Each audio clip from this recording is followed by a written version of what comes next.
Welcome to the Daily Plunge. We are in the Gospel of Mark, chapter 11, verses 12 through 26. So after Jesus' triumphal entry into Jerusalem, right, the next day he's leaving Bethany, heading up to Jerusalem, and he goes to a fig tree.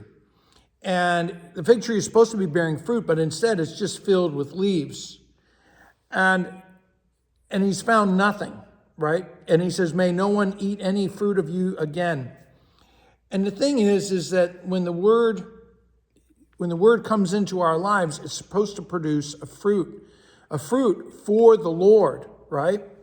And here comes the next thing. And one of the things that we're seeing is that Mark is framing the really important story with the story about the fig tree. So he reaches Jerusalem, he enters the temple courts, and he sees about how they're exchanging money for temple coins in order to purchase sacrifices. Now, the call to sacrifice and make offerings to the Lord is throughout the Bible, but it has been turned into a tidy little business model there at the temple.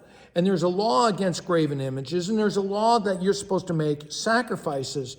But with people being spread throughout the Roman Empire and having to travel long distances, they can't bring their own sacrifices, so they have to buy them. But the temple refuses to use any coin from the Roman Empire because the Roman emperor has his image on there as propaganda to say, look what a wonderful guy I am. Not only am I a wonderful guy, I'm a god.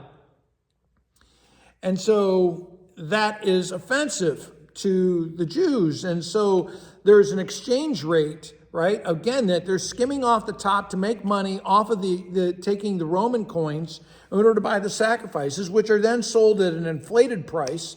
And all of this is a con, in a way. It's to make the most money off of these worshipers.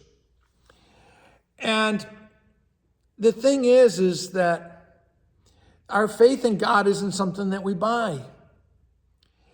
That this preoccupation with the outward forms doesn't mean that there's inward transformation. And that's why, Jesus goes in there and he's toppling over the tables and driving out the money changers and the sacrifice sellers, because he says, your hearts are not pure with God.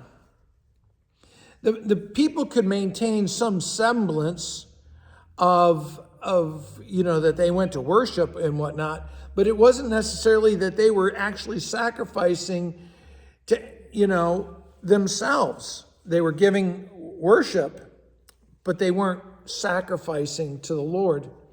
They're practicing the rituals without anything approaching faith. And Jesus exposes our lack of readiness to be confronted by the living God, that he would impede into our lives and confront our idolatries, right? And Jesus is upsetting the system, because the system was about stripping away the fear of God. It was a clear set of transactional rules and uniformity, completely under the control of the righteous, the religiously righteous, right? And all of this is about being masters of our own universe, of reducing the living God to one who can be bought and one who can be bought cheaply. And, it's all about giving us the control that we're after. That's our original sin. And Jesus won't stand for it. The playing field is not level between us and God. We are not in control. We're not tricking God with our outward displays of piety. God really knows who we are. He knows what sinners we are and what we're really up to. And so Jesus comes barreling into our lives, goes charging into the temple, strips away these efforts. And that's why he says, you look at this fig tree, you can say, if you really have faith, you could say to these obstacles, be thrown into the mountain. And I tell you, whatever you ask in real prayer, believe it, and God will give you that faith.